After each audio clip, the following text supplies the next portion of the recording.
Fear is a powerful form of thought. It paralyzes the nerve centers, thus affecting the circulation of the blood. This in turn paralyzes the muscular system, so that fear affects the entire being, body, brain, and nerve, physical, mental, and muscular. Of course, the way to overcome fear is to become conscious of power. What is this mysterious vital force with which we call power? We do not know, but then neither do we know what electricity is. But we do know that by conforming to the requirements of the law by which electricity is governed, it will be our obedient servant, that it will light our homes, our cities, run our machinery, and serve us in many useful capacities. And so it is with vital force. Although we do not know what it is, and possibly may never know, we do know that it is a primary force which manifests through living bodies, and that by complying with the laws and principles by which it is governed, we can open ourselves to a more abundant inflow of this vital energy, and thus express the highest possible degree of mental, moral, and spiritual efficiency. This part tells us of a very simple way of developing this vital force. If you put into practice the information outlined in this lesson, you will soon develop the sense of power, which has ever been the distinguishing mark of genius. The search for truth is no longer a haphazard adventure, but it is a systematic process and is logical in its operation. Every kind of experience is given a voice in shaping its decision. In seeking the truth, we are seeking ultimate cause. We know that every human experience is an effect. Then if we may ascertain the cause, and if we shall find that this cause is one which we can consciously control, the effect or the experience will be within our control also. Human experience will then no longer be the football of fate. A man will not be the child of fortune, but destiny. Fate and fortune will be controlled as readily as a captain controls his ship, or an engineer his train. All things are finally resolvable into the same element, and as they are thus translatable one into the other, they must ever be in relation and may never be in opposition to one another. In the physical world, there are innumerable contrasts, and these may, for convenience sake, be designated by distinctive names. There are sizes, colors, shades, or ends to all things. There is a North Pole, a South Pole, an inside and an outside, a seen and an unseen, but these expressions merely serve to place extremes in contrast. They are names given to two different parts of one quantity. The two extremes are relative. They are not separate entities, but are two parts or aspects of the whole. In the mental world, we find the same law. We speak of knowledge and ignorance, but ignorance is but a lack of knowledge, and is therefore found to be simply a word to express the absence of knowledge. It has no principle in itself. In the moral world, we find again the same law. We speak of good and evil, but good is a reality, something tangible, while evil is found to be simply a negative condition, the absence of good. Evil is sometimes thought to be a very real condition, but it has no principle, no vitality, no life. We know this because it can always be destroyed by good.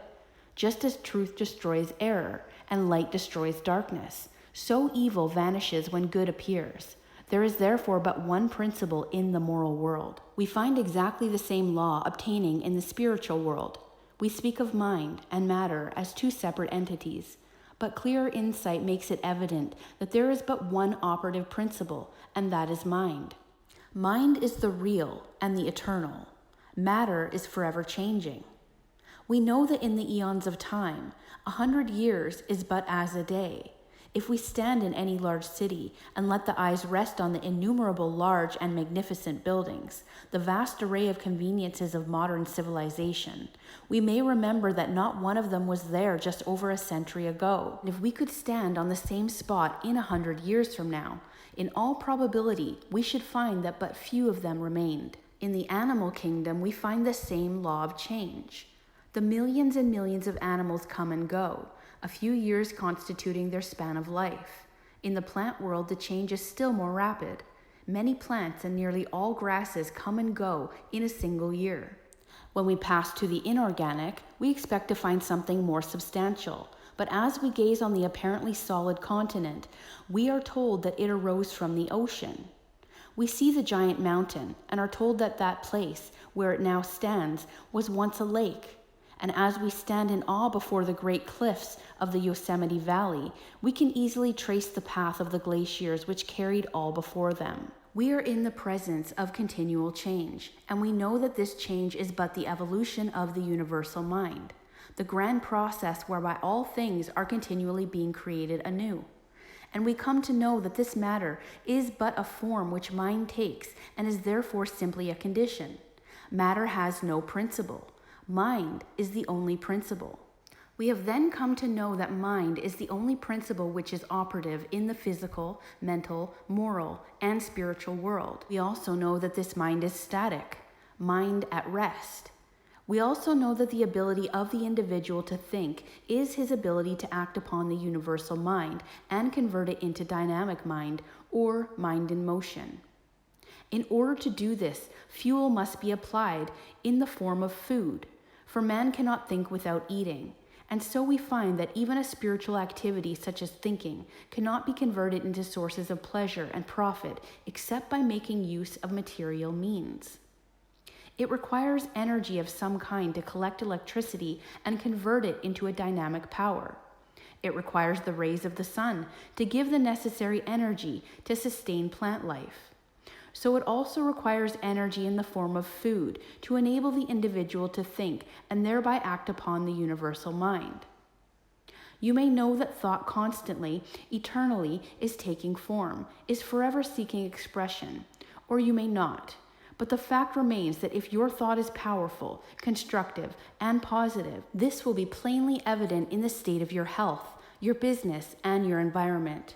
If your thought is weak, critical, destructive, and negative, generally it will manifest in your body as fear, worry, and nervousness, in your finance as lack and limitation, and in discordant conditions in your environment. All wealth is the offspring of power. Possessions are of value only as they confer power. Events are significant only as they affect power. All things represent certain forms and degrees of power. A knowledge of cause and effect as shown by the laws governing steam, electricity, chemical affinity, and gravitation enables men to plan courageously and to execute fearlessly. These laws are called natural laws because they govern the physical world.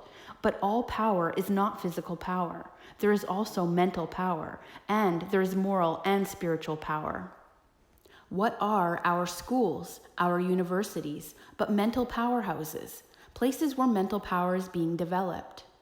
As there are many mighty powerhouses for the application of power to ponderous machinery, whereby raw material is collected and converted into the necessities and comforts of life, so the mental powerhouses collect the raw material and cultivate and develop it into a power which is infinitely superior to all the forces of nature, marvelous though they may be.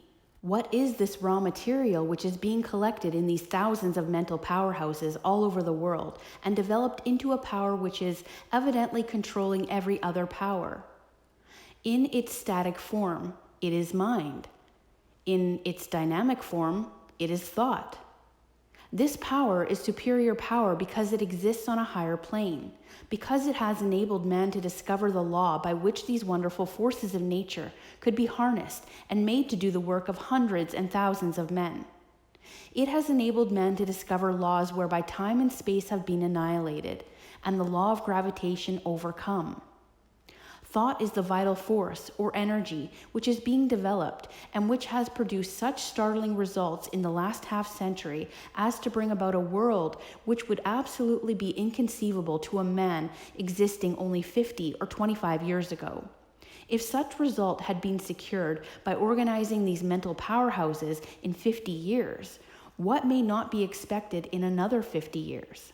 The substance from which all things are created is infinite in quantity. We know that light travels at a rate of 186,000 miles per second, and we know that there are stars so remote that it takes light 2,000 years to reach us, and we know that such stars exist in all part of the heaven. We know, too, that this light comes in waves, so that if the ether on which these waves travel was not continuous, the light would fail to reach us.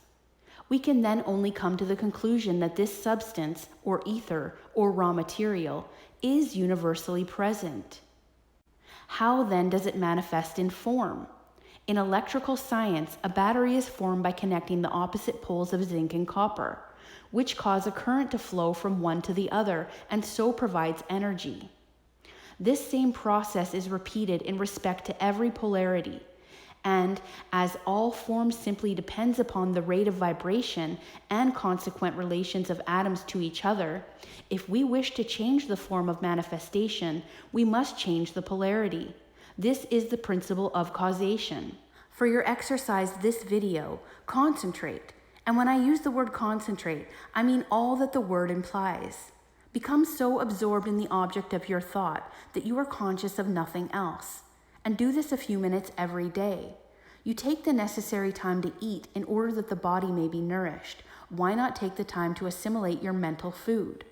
Let the thought rest on the fact that the appearances are deceptive, and matter, which was once supposed to be fixed, has been found to be in a state of perpetual flux. Try to realize that the day is fast approaching.